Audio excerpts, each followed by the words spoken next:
Merci Seigneur Jésus. Je te remettre Yannick sous la puissance de ton sang, Seigneur Jésus. Je dis merci pour les paroles que tu as mis dans sa bouche, Seigneur Jésus, les paroles que tu as mis sur son cœur, Seigneur Jésus.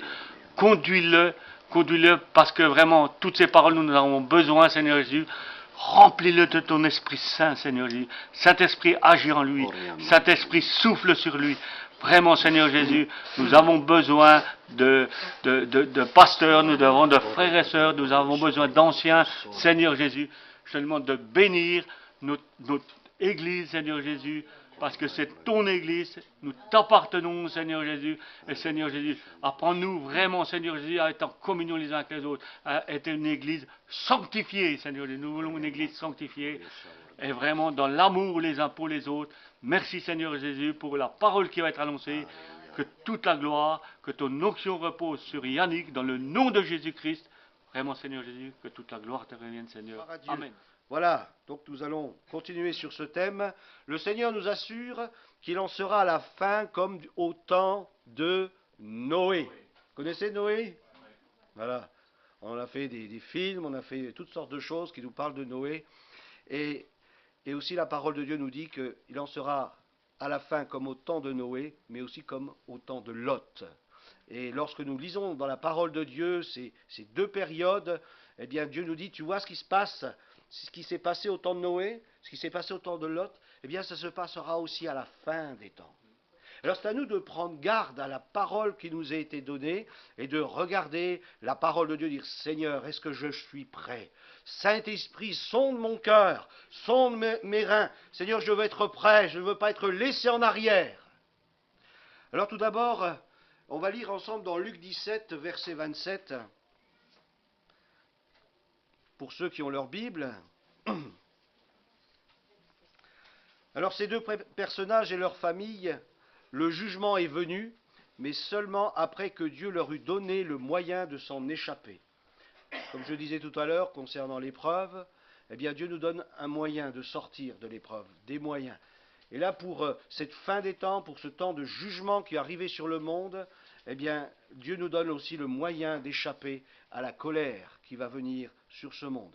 Luc 17, versets 27 et 28, les hommes, qu'est-ce qu'ils faisaient? Est-ce que ça a changé? Ah, on est toujours en train de manger, hein. On mange bien, surtout en France. Hein.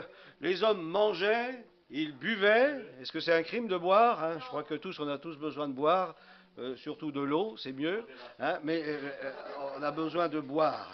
Ils se mariaient, nous dit aussi la parole de Dieu, à l'époque de Noé, ils se mariaient. Hein, c'est-à-dire qu'il n'y avait pas le concubinage, enfin, c'est quand même souligné, ils se mariaient. C'est-à-dire qu'il y avait quand même quelque chose dans leur pratique de vie, quelque chose qui était honorable. Le mariage doit être honoré de tous. Et ils se mariaient. Et mariaient leurs enfants. Est-ce que c'est mal? Non, c'est bien. Hein? Jusqu'au jour où Noé entra dans l'arche, le déluge vint et les fit tous périr. Alors c'était des gens, pas des mauvais gens, hein? C'était des gens un peu comme le monde d'aujourd'hui, des gens normaux, des gens qui vivaient, qui pensaient eh bien, au jour le jour. Bien sûr, il y avait toujours des plus méchants que d'autres, ça c'est sûr, hein? Mais il y avait un messager à l'époque de Noé, c'était Noé, qui est le prédicateur de la justice. Il annonçait le conseil de Dieu. Il annonçait quelque chose qui allait venir sur le monde d'alors, et les gens devaient se préparer, se tourner vers Dieu. Il prêchait la repentance. Et je crois que même aujourd'hui, ça n'a pas changé.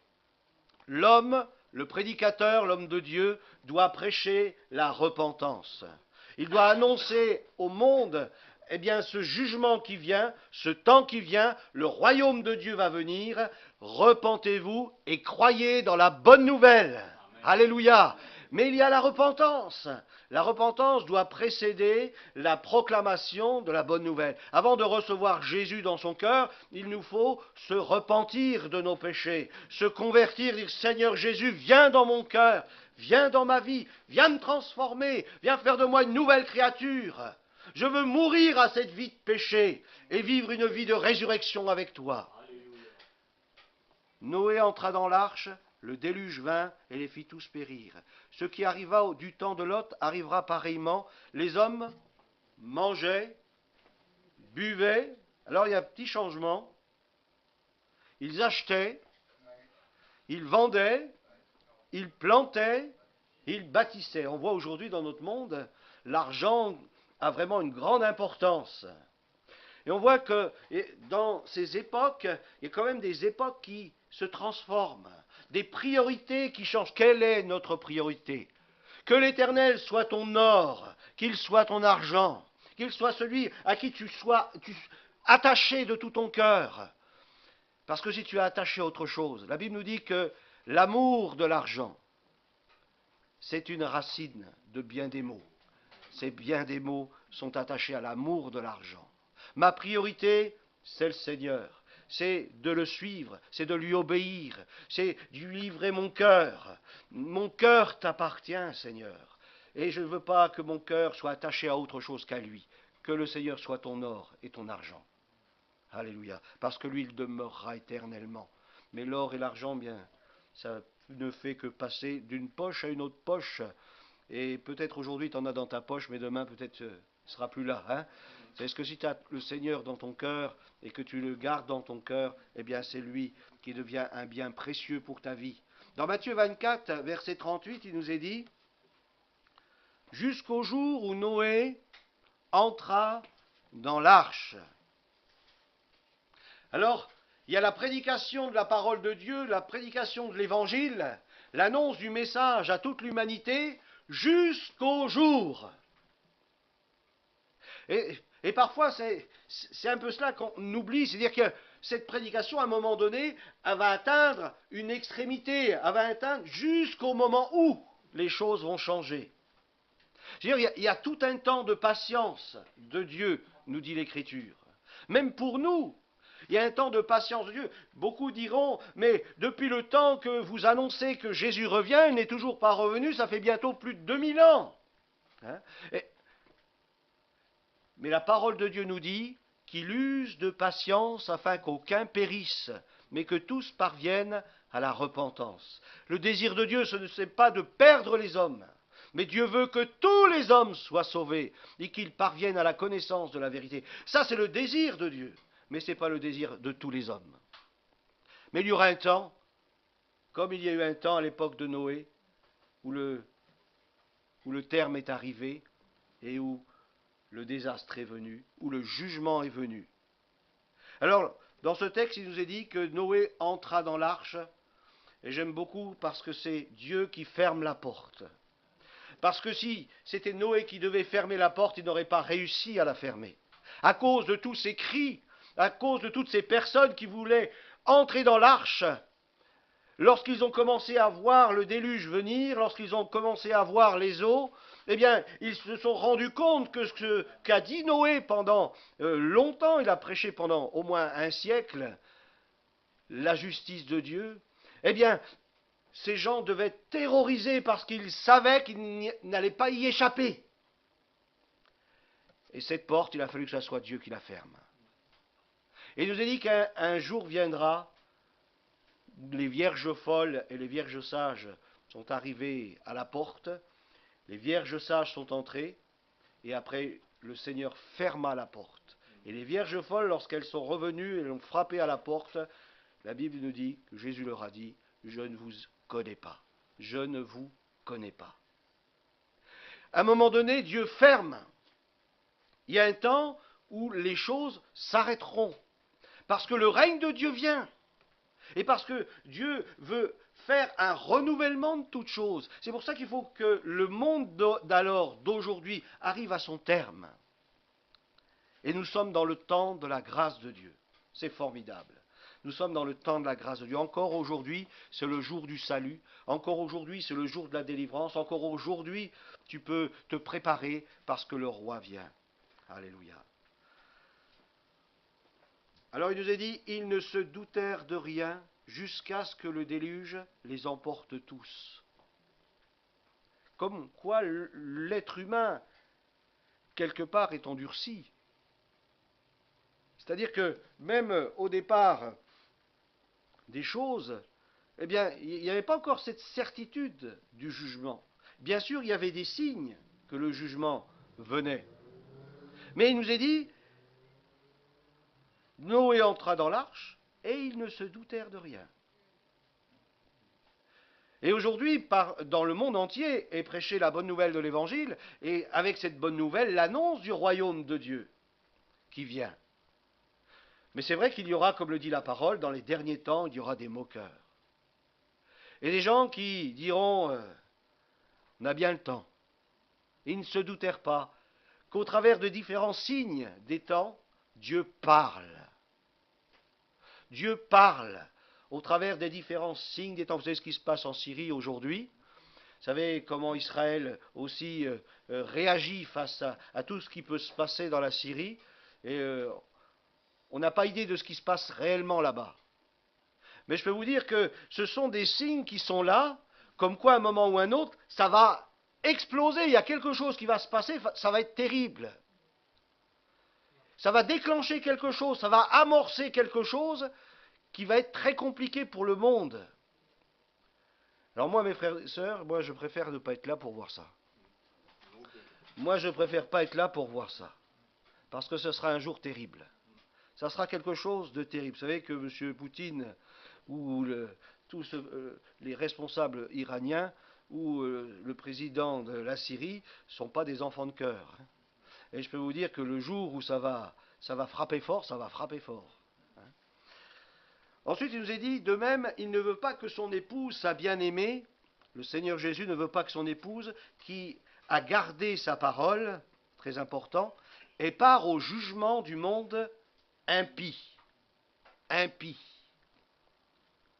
Impie, c'est-à-dire qu'il ne pratique pas la piété véritable. Le Seigneur ne permettra pas que son épouse connaisse la colère. C'est pour ça que dans la parole, il nous est dit qu'il nous a délivrés de la colère à venir. Mais la colère de Dieu vient vraiment sur le monde et nous devons être prêts. Dans Matthieu chapitre 24, verset 40, alors de deux hommes qui seront dans un champ, l'un sera pris et l'autre laissé. Alors quand il est parlé de deux hommes, ça veut dire de deux personnes qui ont connaissance.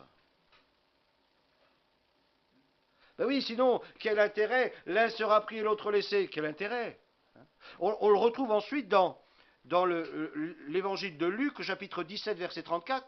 Je vous le dis, en cette nuit-là, parce que bien sûr, ceux qui travaillent au champ, c'est le jour. Mais de l'autre côté de la terre, c'est la nuit. Et au même moment, la parole de Dieu nous dit, en cette nuit-là, de deux personnes qui seront dans un même lit, l'un sera pris et l'autre laissé. Ce qui nous parle, lorsqu'on voit ce passage de Luc, deux personnes dans un même lit, je suppose que celle qui aura été prise, elle aura témoigné à son conjoint ou à sa conjointe. Comme celui qui est à son travail, il aura aussi témoigné à celui avec qui il travaillait. Donc il y a une connaissance qui est là, une réalité de ce que la parole de Dieu dit, mais par contre, deux personnes qui sont différentes. Une prête et l'autre pas prête. Que nous puissions être prêts. Et que dans un même lit, les deux soient pris. Les deux soient pris. Et que sur ton lieu de travail, eh bien que les deux soient pris. Parce que l'autre sera aussi préparé, parce que tu auras su l'avertir. Dire, écoute mon frère, ma sœur, arrête de vivre une vie qui ne mène à rien. Donne-toi tout entier à Jésus-Christ, parce qu'il vient bientôt. Alléluia. L'épouse enlevée avant le jugement ou avant la colère de Dieu. Apocalypse chapitre 4, verset 1er et verset 2. L'apôtre Jean, qui reçoit cette révélation, témoigne, dit ce qu'il voit et annonce ce qui va arriver. Alors je vous rappelle que le mercredi soir, nous parlons de la fin des temps, et plus on va en parler, plus on va développer chaque thème qui concerne la fin des temps, et nous allons vraiment savoir vraiment ce que le Seigneur veut nous dire au travers de sa parole concernant ces temps qui viennent. Après cela, dit l'apôtre Jean, je regardais et voici. Qu'est-ce qu'il voit l'apôtre? Il voit une porte ouverte. Jésus a dit, je suis la porte. Si quelqu'un entre par moi, il sera sauvé. Alléluia. Cette porte, c'est Christ. Il est cette porte ouverte que personne ne peut fermer. Mais une porte aussi sera fermée que personne ne pourra ouvrir. Alors, je regardais, voici une porte était ouverte dans le ciel. Et je crois qu'aujourd'hui, comme on le retrouve dans l'Ancienne Alliance, où Jacob, il voit cette échelle, qui est après annoncée à nouveau dans le Nouveau Testament, où Jésus dit, eh bien, qu'il y aura les anges de Dieu qui montent et descendent sur cette échelle. Je crois qu'il y a une ouverture pour le monde entier, une ouverture dans le ciel. La grâce de Dieu est ouverte. Le ciel est ouvert pour tous les hommes qui le souhaitent, qui le désirent. Christ a payé à la croix du calvaire. Il a versé son sang, il a donné sa vie. Il est cette porte à travers laquelle nous pouvons être sauvés. Mais c'est notre choix. Mais la porte est ouverte. La porte du salut, la porte de la grâce. La première voix que j'avais entendue comme le son, très important, le son de la trompette. Parce qu'il y a un texte de l'apôtre Paul qui nous parle au son de la trompette, à la voix d'un archange. Les morts en Christ ressuscitent. Donc ça nous parle de l'enlèvement. Comprenez que ce texte, Apocalypse 4, c'est-à-dire avant toutes les tribulations qui vont suivre, déjà ça nous parle de l'enlèvement de l'épouse. Je ne dis pas de l'Église, je parle de l'épouse, de ceux qui seront prêts. Parce que l'Église, ça représente une foule de personnes qui ont accepté Jésus, mais pour certains qui ne marchent pas avec lui, qui ne sont pas dans cette intimité avec lui. Donc, la première voix que j'avais entendue comme le son d'une trompette, et qui me parlait, dit « Monte ici ». N'est-ce pas cette voix que nous allons entendre le jour de l'enlèvement, où le Seigneur, sur les nuits du ciel, va dire à son Église « Monte ici ». Et là, en un instant, en un clin d'œil, nous obéirons à la voix et nous monterons sur les nuées du ciel. Vous voyez, au travers de ce texte, c'est vraiment représentatif de l'enlèvement. Ensuite, qu'est-ce qu'il nous est dit?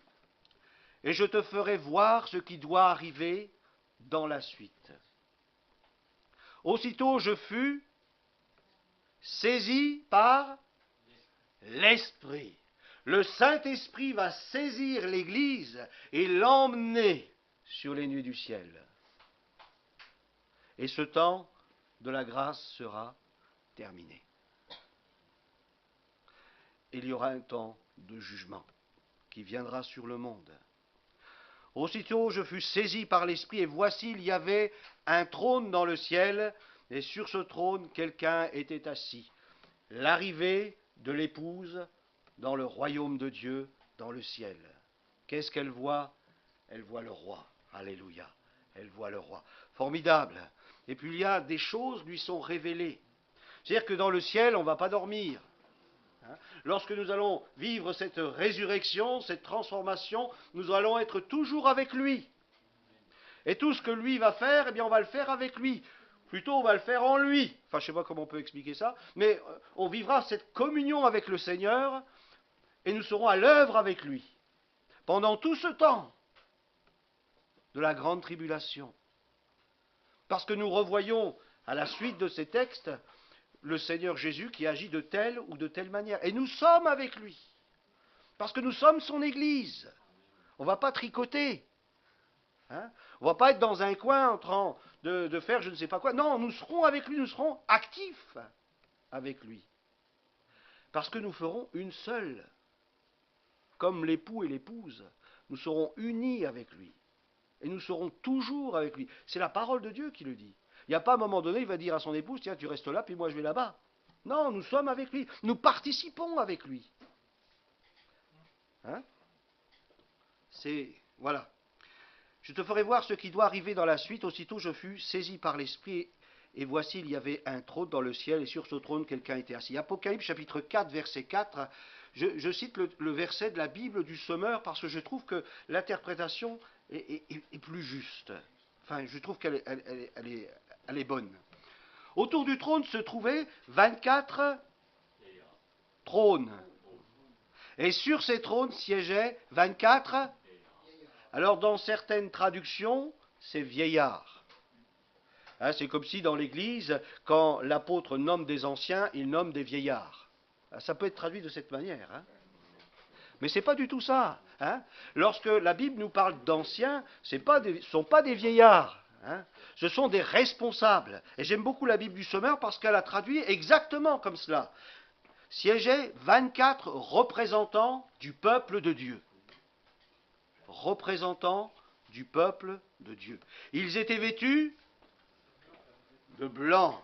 Ils portaient... Quelles sont les personnes dans le ciel qui portent des couronnes? À part le Seigneur, il n'y a personne d'autre. Hein. Les seuls qui porteront des couronnes, ce sont les rachetés du Seigneur, parce qu'il est dit qu'il a fait de nous un royaume, il nous a fait de nous des rois et des sacrificateurs pour Dieu son Père.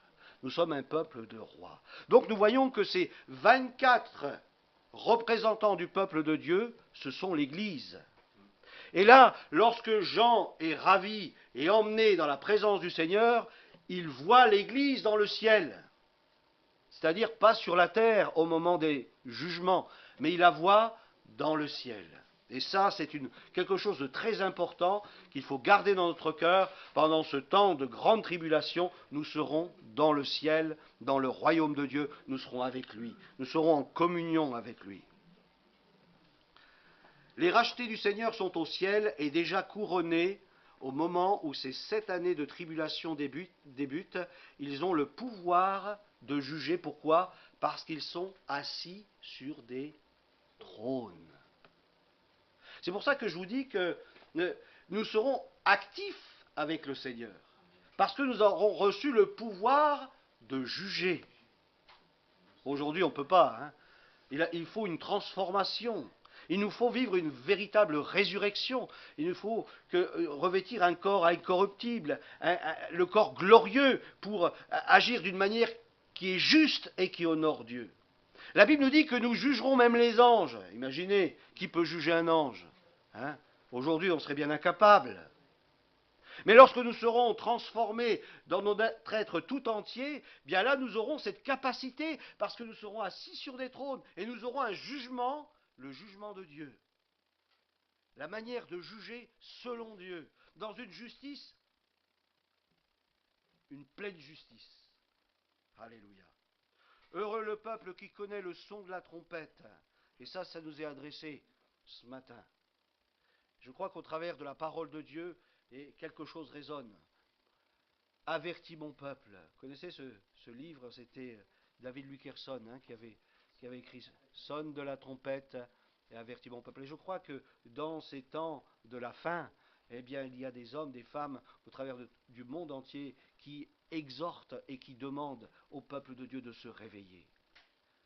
Je dis des hommes, des femmes parce que je crois que chacun d'entre nous, nous sommes appelés à être des disciples de Jésus-Christ et à partager ce que nous avons reçu et à avertir notre frère et avertir notre sœur. N'attends pas que ça soit un homme, mais toi aussi tu peux avertir ton frère et ta sœur en disant « Il faut que tu sois prêt mon frère.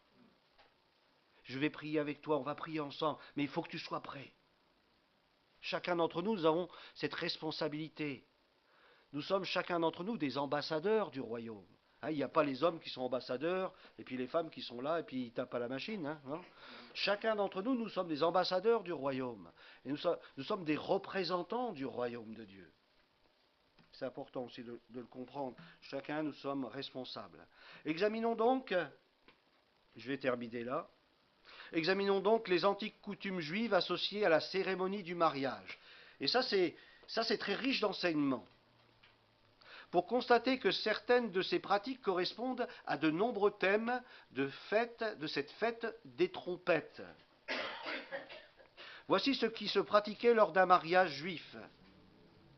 Le fiancé indiquait à son fiancé, la fiancée indiquait à son fiancé qu'elle acceptait de se marier avec lui. Le salut, il est gratuit, mais pour cela, il faut que tu l'acceptes. Le salut, il est là, il est offert, mais pour notre part, la part de chaque être humain sur cette terre, c'est d'accepter le salut. S'il ne l'accepte pas, il ne l'aura pas. Il faut accepter le salut, accepter la grâce de Dieu, accepter cet appel, de répondre à cet appel, à se tourner vers lui. Alors, dans cette tradition du mariage, alors la fiancée indiquait à son fiancé qu'elle acceptait de se marier avec lui en buvant une coupe de vin qui lui tendait. Jésus a offert à ses disciples une coupe de vin lors du dernier repas. Ça nous montre l'alliance, la promesse de l'alliance. Cette alliance qui est là pour nous rappeler, et nous le rappelons chaque dimanche, qu'il est notre époux et que nous sommes son épouse, son Église, sa bien-aimée, et qu'il nous faut être prêts jusqu'à ce qu'il revienne, nous dit l'Écriture, que nous participons à ce saint repas, jusqu'à ce qu'il vienne. Alléluia. Quand nous buvons cette coupe, cela signifie que nous avons accepté de faire partie de sa fiancée. C'est-à-dire que nous avons décidé de mener une vie sainte, pure, et de se préparer parce qu'il vient. C'est-à-dire que je ne peux pas prendre la Sainte Seine si dans mon cœur il n'y a pas cette réalité-là. La Sainte Seine, ce n'est pas simplement boire un petit coup et puis manger un morceau de pain. Non, la Sainte Seine, ça va au-delà de tout cela. Je m'engage. C'est un rappel de notre engagement. C'est pour cela qu'avant de prendre la Sainte Seine, il y a une lecture de la parole de Dieu pour nous rappeler notre engagement. Et pour nous réveiller, si peut-être je me suis refroidi, si j'ai perdu un peu le chemin que le Seigneur avait tracé pour moi. Le fiancé devait payer un certain prix aux parents de sa fiancée. Dans la tradition juive. Et nous, pour nous, Christ a payé le prix de notre rachat, de notre rançon. Jésus-Christ a payé de sa vie, de son sang, ce rachat, le rachat de sa fiancée. Le fiancé offrait ensuite des cadeaux à sa fiancée, toujours dans la tradition juive. Jésus a donné le Saint-Esprit avec ses dons. Il nous a tout donné. En Christ, nous avons tout pleinement. Nous avons reçu d'innombrables cadeaux, la guérison, la délivrance, la connaissance de la parole, et la sagesse de Dieu, toutes sortes de cadeaux que Dieu nous a donnés. Le fiancé allait ensuite préparer une maison pour y vivre avec son épouse après son mariage. Et Jésus est parti nous préparer une place, nous dit l'Écriture. Vous retrouvez chaque épisode, chaque étape, dans la parole de Dieu, vous retrouverez exactement ces mêmes étapes-là. Jésus est parti nous préparer une place pour nous y emmener avec lui et il viendra nous chercher. Le fiancé venait chercher sa fiancée au milieu de la nuit, accompagné par une foule d'amis, alors nous ce seront les anges, et des membres de sa famille qui criaient et sonnaient du chauffard, le son de la trompette. Car le Seigneur, alors le son du chauffard, c'est le son de la corne de bélier, pas confondre avec les autres trompettes de la parole de Dieu. Car le Seigneur lui-même a un signal donné à la voix d'un archange, au son de la trompette de Dieu descendra du ciel. Après leur mariage, l'époux et l'épouse devaient passer 7 jours ensemble pour consommer leur union dans la chambre nuptiale. Il y aura un temps où nous serons avec lui pour l'éternité, nous dit l'Écriture. Nous serons enlevés, nous serons toujours avec lui.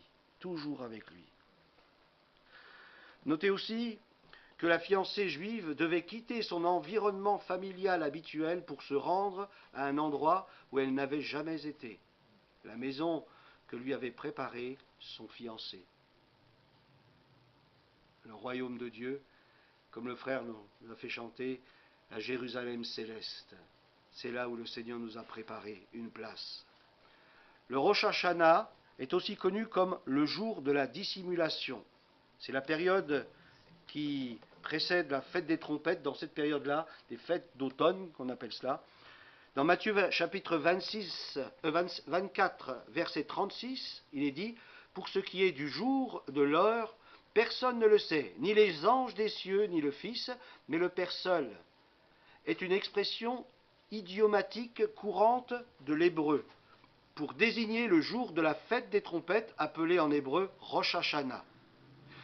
effectivement, personne ne sait de quel Rosh Hashanah il s'agit, mais c'est une indication supplémentaire parce que la fête, c'est une fête spéciale. Si on retrouve dans l'Écriture cette fête de Rosh Hashanah, elle se fêtait le premier jour de la nouvelle lune. C'est-à-dire qu'il fallait attendre le petit filet de la nouvelle lune pour dire « là c'est la fête ». Et seuls les observateurs, et souvent à l'époque c'était les chefs religieux, qui annonçaient le début de la fête. Tant qu'ils ne voyaient pas ce petit croissant de lumière, la fête n'était pas annoncée. C'est pour ça qu'ils ne savaient ni le jour, ni l'heure. Les autres fêtes, on pouvait les programmer, mais pas celle-là. Il fallait l'œil pour la voir. Et là était proclamée la fête de Rosh Hashanah, la fête des trompettes qui arrivait. Voilà, je vais terminer là. Il ne me reste pas grand-chose. Je vais finir rapidement. C'est nous qui irons à sa rencontre, contrairement au moment où il reviendra sur la terre à la fin des 7 années de tribulation, alors que nous reviendrons avec lui. Deux textes, Zacharie chapitre 14, verset 5. Oui. Vous fuirez alors dans la vallée de mes montagnes, car la vallée des montagnes s'étendra jusqu'à Hatzel. Vous fuirez comme vous avez fui devant le tremblement de terre au temps d'Osias, roi de Juda. Et l'Éternel mon Dieu viendra avec tous ses saints. Zacharie, ça veut dire c'est dans l'Ancienne Alliance.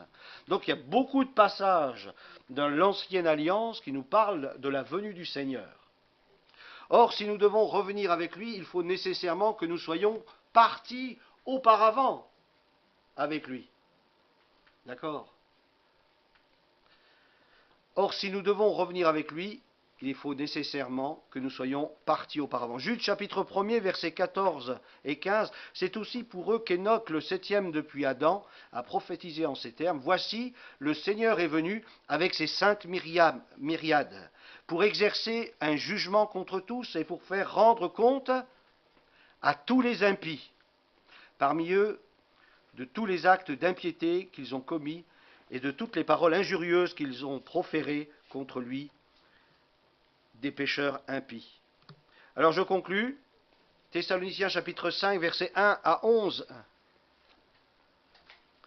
un verset qu'on pourrait dire central. Pour ce qui est des temps et des moments, vous n'avez pas besoin, frères, qu'on vous en écrive, car vous savez bien vous-même que le jour du Seigneur viendra comme un voleur dans la nuit. Quand les hommes diront paix et sûreté, vous savez que à l'ONU, c'est un peu leur slogan, paix et sûreté. Alors une ruine soudaine les surprendra comme les douleurs de l'enfantement surprennent la femme enceinte, et ils n'échapperont pas. Mais vous, frères, vous n'êtes pas dans les ténèbres pour que ce jour vous surprenne comme un voleur. Vous êtes tous des enfants de lumière et des enfants du jour. Nous ne sommes point de la nuit ni des ténèbres. Ne dormons donc pas. Donc ce jour n'est pas fait pour nous surprendre, mais plutôt pour surprendre ceux qui ne sont pas prêts. Vous retrouvez là les vierges folles, les vierges sages.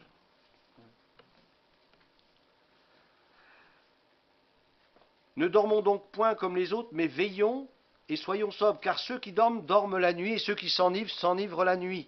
Mais nous qui sommes du jour, soyons sobres, ayant revêtu la cuirasse de la foi et de la charité, de l'amour en action, ayant pour casque l'espérance du salut, car Dieu ne nous a pas destinés à la colère. Dieu ne nous a pas destinés à la colère. L'épouse n'est pas destinée à la colère, mais au contraire à l'acquisition du salut, c'est-à-dire à saisir pleinement cet appel qui lui est adressé. Viens, monte ici, viens à ma rencontre, mais à l'acquisition du salut par notre Seigneur Jésus-Christ qui est mort pour nous, afin que soit que nous veillions, soit que nous dormions, c'est-à-dire ceux qui sont morts en Jésus-Christ, nous vivions ensemble avec lui. C'est pourquoi, à cause de toutes ces choses, et c'est pourquoi ce matin, je suis là pour vous apporter la parole de Dieu, c'est pourquoi exhortez-vous réciproquement et édifiez-vous les uns les autres. Construisez-vous, bâtissez-vous les uns les autres, fortifiez-vous les uns les autres, comme en réalité vous le faites. Alors, il y a deux appels au travers de ce message. Un appel pour l'Église à se préparer. Alors je ne sais pas si ce matin tu es prêt. Si Jésus vient maintenant, est-ce que tu es prêt? Est-ce que tu es prête? Alors c'est vraiment un appel à prendre conscience et puis à se préparer pour ce temps qui viennent. Et un deuxième appel, c'est pour les perdus. Si ce matin tu n'as pas Jésus dans ton cœur, il est temps pour toi de le recevoir. Le salut nous a été donné, c'est Jésus. Alors ce matin, reçois le salut de Dieu. Confesse ton péché au Seigneur. Seigneur, je te demande pardon. Seigneur, je réalise que je suis pécheur et j'ai besoin de ta grâce. Sauve-moi, Seigneur. Délivre-moi, mon Dieu. J'ai besoin que tu me transformes, que tu me changes. Je veux te recevoir dans ma vie. Viens dans mon cœur et transforme-moi. Fais-moi naître d'en haut, Seigneur. C'est la promesse de ta parole. Je veux naître de nouveau. Je veux naître de nouveau. Amen. Notre Dieu, notre Père, nous voulons te remercier pour ta parole, parce que ta parole est la vérité, et nous voulons nous attacher à ta parole, qui est une lampe à nos pieds, une lumière sur notre sentier. Seigneur, merci parce que ce matin, tu veux nous conduire dans toute la vérité, tu veux rien nous cacher, tu veux nous dire toutes les choses qui nous sont nécessaires pour notre salut, pour notre perfectionnement, pour notre édification. Tu veux, Seigneur, au travers de ta parole, nous exhorter à nous tenir prêts et à être fermes dans la foi, à ne pas nous laisser déstabiliser par les choses du dehors, par l'esprit de ce monde, mais à nous laisser enraciner par le Saint-Esprit dans ta parole. Seigneur, merci de bénir ton Église, Seigneur, ce matin, de bénir mes frères et sœurs, d'encourager chacun, de fortifier chacun, et pour celui ou celle qui ne te connaît pas, qu'il puisse ce matin être réconcilié avec toi au travers du sacrifice et être sauvé dans le nom de Jésus-Christ. Amen. Amen.